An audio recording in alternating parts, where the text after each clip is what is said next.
Naku po, mukhang hindi talaga nagustuhan ni Daddy Frankie ang naging asal ni Ate Ansing sa pagdating ng mga bagong appliances sa bahay ni Kuya Oliver. Ano nga ba ang naging dahilan kung bakit tila napikon si Daddy Frankie? At tama nga bang maraming viewers ang nagsabing hindi maganda ang naging dating ng mga sinabi ni Ate Ansing? Pag-uusapan natin iyan, pero bago ang lahat, may munting pakiusap lang po ako. Sa lahat ng ating mga minamahal na viewers, kung nagugustuhan ninyo ang ating mga updates at commentary, huwag po ninyong kalimutang e-like ang video na ito. Napakalaking suporta po niyan sa ating channel. Maraming salamat po sa inyong walang sawang panunood. Ngayon, balikan natin ang mga appliances na dumating sa bahay ni Kuya Oliver. Sa totoo lang, maraming netizens ang natuwa nang makita ang mga bagong gamit na ipinadala para kay Oliver. Kitang-kita naman na hindi biro ang naging paghahanda rito. Mula sa mga sponsor hanggang kay Daddy Frankie, malinaw na pinag-isipan ang bawat gamit na ipinadala upang makatulong sa mas maayos na pagsisimula ni Kuya Oliver. Marami pa nga ang nagsabi sa comment section na talagang dekalidad ang mga appliances.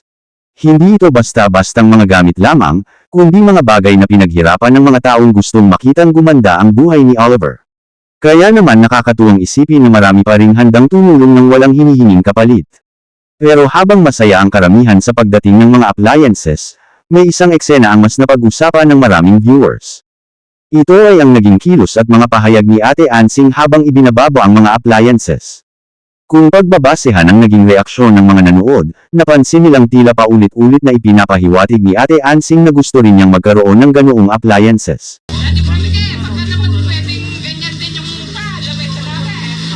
May mga pagkakataon pa na parang ipinakita niyang gusto rin niyang makinabang sa mga gamit na para talaga kay Kuya Oliver.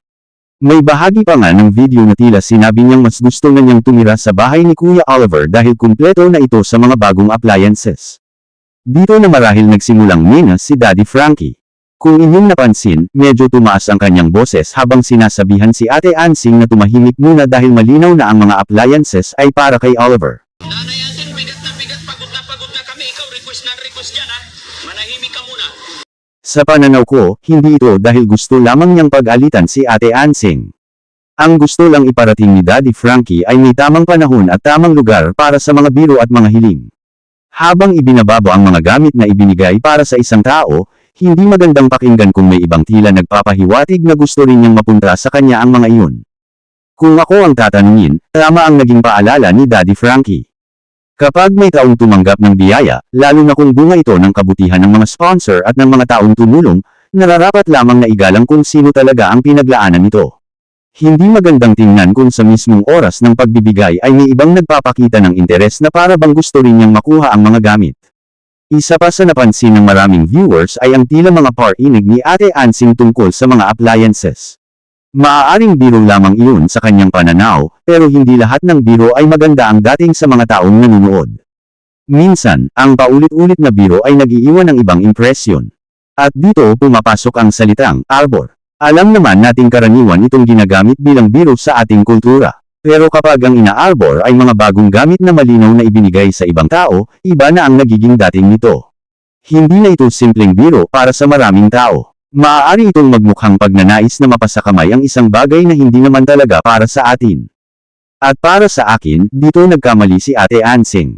Hindi dahil masama siyang tao, kundi dahil hindi naging maganda ang timing at paraan ng kanyang pagpapahayag. Sa halip na ang atensyon ay mapunta sa saya ni Kuya Oliver, napunta ang usapan sa kanyang mga biro at mga pahayag. Kung tutuusin, walang masama kung mangarap ding magkaroon ng sariling appliances.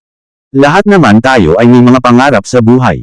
Pero may malaking pagkakaiba ang pagsasabing, sana balang araw magkaroon din ako ng ganito, kumpara sa pagpapakita ng interes sa mismong gamit na para sa ibang tao.